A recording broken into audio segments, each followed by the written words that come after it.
संत पापा का 40वां संदेश 2023। मेरे प्यारे भाइयों एवं बहनों, संत मत्ती, मार्कुस और लूकस तीनों सुसमाचार में प्रभु यीशु के रूपांतरण की घटना को हम पाते हैं। वहां हम प्रभु यीशु मसीह की प्रतिक्रिया को देखते हैं जब उनके शिष्य प्रभु यीशु मसीह को नहीं समझ पाते हैं। रूपांतरण की घटना के तुरंत पहले यीशु और सिमोन पेतरुस के बीच वैचारिक टकराव हुआ, जहां सिमोन पेतरुस कुछ समय पहले ही यीशु को ख्रिस्त और ईश्वर के पुत्र कहकर अपना दृढ़ विश्वास प्रकट किया। वहीं कुछ समय बाद वह प्रभु यीशु के दुखभोग और क्रूस मरण की भविष्यवाणी को स्वीकार करने से इनकार करता है। तब यीशु ने उन्हें यह कहकर फटकारा, हट जाओ शैतान, तुम मेरे रास्ते में बाधा बन रहे हो। तुम ईश्वर की बातें नहीं बल्कि मनुष्यों की बातें सोचते हो। इस घटना के 6 दिन बाद यीशु पेतरुस, याकूब और योहन को दूर एक ऊंचे पहाड़ पर ले गए। प्रभु यीशु मसीह के रूपांतरण की घटना को प्रत्येक वर्ष 40 काल के दूसरे रविवार को सुसमाचार पाठ में सुनाया जाता है। पूजन पद्धति के इस काल में प्रभु अपने साथ हमें एक अलग जगह में ले चलते हैं। हमारा सामान्य जीवन हमारे सामान्य जगह में रहने, रोजमर्रा के काम को करने और कभी-कभी उबाऊ दिनचर्या में ही रहने के लिए मजबूर करती है।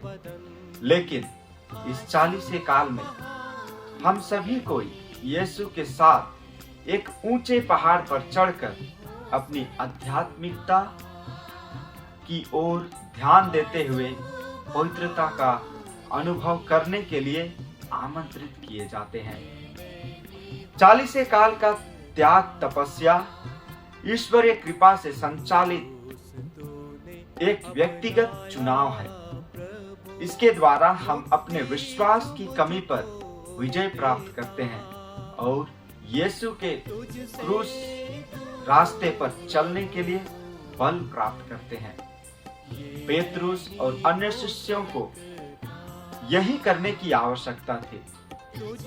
अपने गुरु के ज्ञान में बढ़ने के लिए, उनको पूरी तरीके से समझने के लिए और मुक्ति के रहस्य को स्वीकार करने के लिए हमें सामान्य जीवन से, सांसारिक भोग विलास के जीवन से दूर जाने की जरूरत है। हम सबों को अपनी यात्रा पर निकलकर ऊंचाई की ओर जाना है, जहां पहाड़ पर चढ़ने जैसा संघर्ष करना, त्याग करना और एकाग्रचित होकर आगे बढ़ने की जरूरत है। ये सभी जरूरतें धर्म सभा की यात्रा के लिए जरूरी है। ताबोर पर्वत की आध्यात्मिक यात्रा के समय यीशु अपने साथ 3 शिष्यों को ले गए जो उस अद्भुत घटना के साक्षी बनने के लिए चुने गए थे। यीशु चाहते हैं कि वे इस कृपापूर्ण अनुभव को साझा करें, एकांत में नहीं लेकिन अपने विश्वास के संपूर्ण जीवन द्वारा इस अनुभव को लोगों के साथ साझा करें, क्योंकि हम एक साथ ही यीशु का अनुसरण करने के लिए बुलाए गए हैं। हम सभी एक यात्री कलीसिया के रूप में पूजन पद्धति वर्ष और 40 काल का अनुभव करते हैं तथा उन सबों के साथ एक साथ चलते हैं जिन्हें प्रभु ने हमारे साथ चलने के लिए चुना है। यीशु और उनके शिष्यों के ताबोर पर्वत चढ़ाई के समान हम कह सकते हैं कि हमारे 40 काल की यात्रा धर्म सभा की यात्रा हो, क्योंकि यह यात्रा हम भी एक साथ शिष्यों के समान करते हैं। हम जानते हैं कि यीशु स्वयं मार्ग है, इसलिए दोनों पूजन पद्धति और धर्म सभा की यात्रा में हम प्रभु यीशु के मुक्ति के रहस्यों को गहराई से समझें। इस प्रकार से हम इस घटना की पराकाष्ठा तक पहुंच पाएंगे। सुसमाचार हमें बतलाती है कि शिष्यों के सामने यीशु का रूपांतरण हुआ। उनका मुखमंडल सूर्य की तरह चमक उठा और उनके वस्त्र हिम की तरह उज्जवल हो गए। यही है वास्तविक उद्देश्य और हमारी यात्रा का मकसद।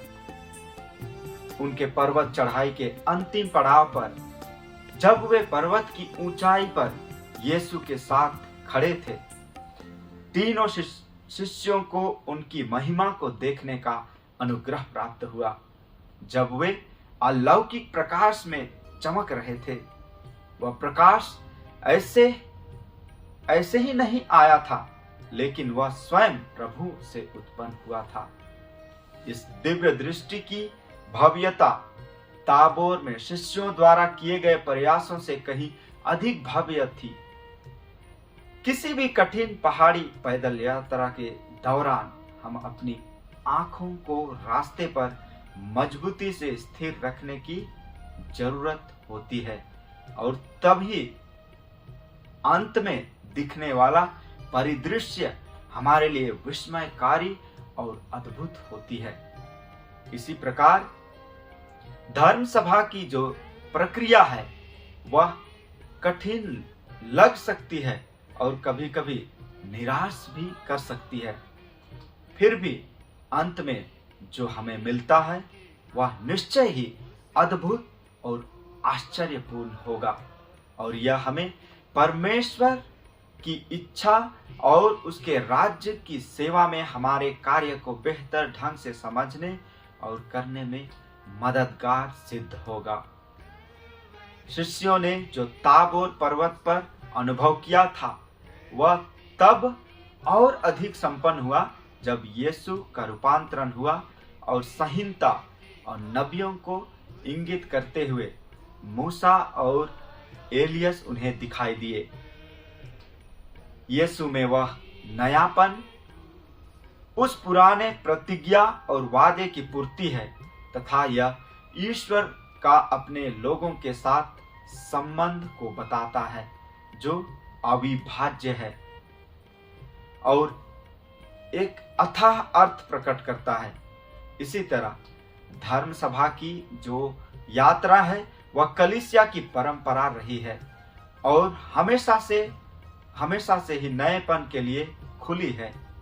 यह परंपरा हमेशा से ही नए रास्ते तलाशने और विरोधों से बचने के लिए प्रेरणा देती है और गतिहीनता तथा काम चलाओ प्रयोगवाद से बचाती है। 40 काल की त्याग और तपस्या और धर्म सभा की यात्रा एक जैसे हैं, जिनके लक्ष्य व्यक्तिगत और कलीसियाई है। दोनों परिस्थिति में परिवर्तन है और वह परिवर्तन प्रभु यीशु मसीह के रूपांतरण के सदृश है, जो हमें उसके पास का रहस्य के कृपा द्वारा प्राप्त होता है।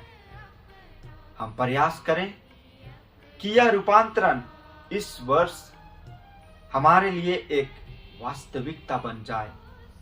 मैं इस रूपांतरण के पर्वत पर यीशु के साथ चढ़ने और उसके साथ लक्ष्य को प्राप्त करने के लिए 2 उपाय बताना चाहता हूं। पहला, उनकी सुनिए।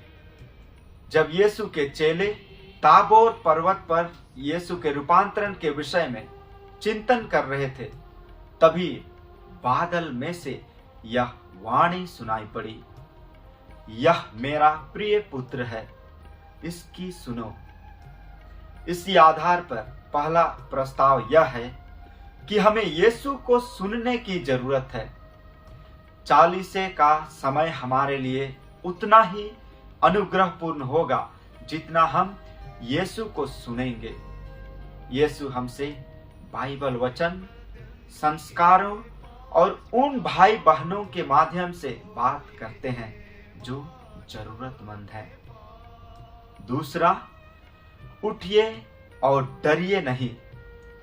यीशु के चेले स्वर्ग से वाणी सुनकर मुंह के बल गिर पड़े और बहुत ही डर गए। तब यीशु ने पास आकर उनका स्पर्श किया और कहा, उठो, डरो मत। चालीसा काल अपने में पूर्ण नहीं है, लेकिन यह हमें विश्वास, भरोसा और प्रेम से यीशु के दुख भोग और क्रूस मरण को अनुभव करने के लिए तैयार करता है। इस तरह यीशु के पुनरुत्थान के आनंद तक पहुंच जाते हैं। कलीसिया में सहयात्री के रूप में ईश्वर हमें सामुदायिकता का गहरा अनुभव प्रदान करते हैं। इसलिए यीशु हमसे कहते हैं, उठो, डरो मत। प्यारे ख्रिस्त विश्वासियों, मेरी आप सबों के लिए यही प्रार्थना है कि पवित्र आत्मा आपको इस 40 काल में यीशु के साथ पर्वत की ओर यात्रा करने के लिए प्रेरित और मदद करे, ताकि हम उनकी महिमा और वैभव का अनुभव कर अपने विश्वास में मजबूत बने और यीशु के साथ अपनी यात्रा में धीर बने रहें।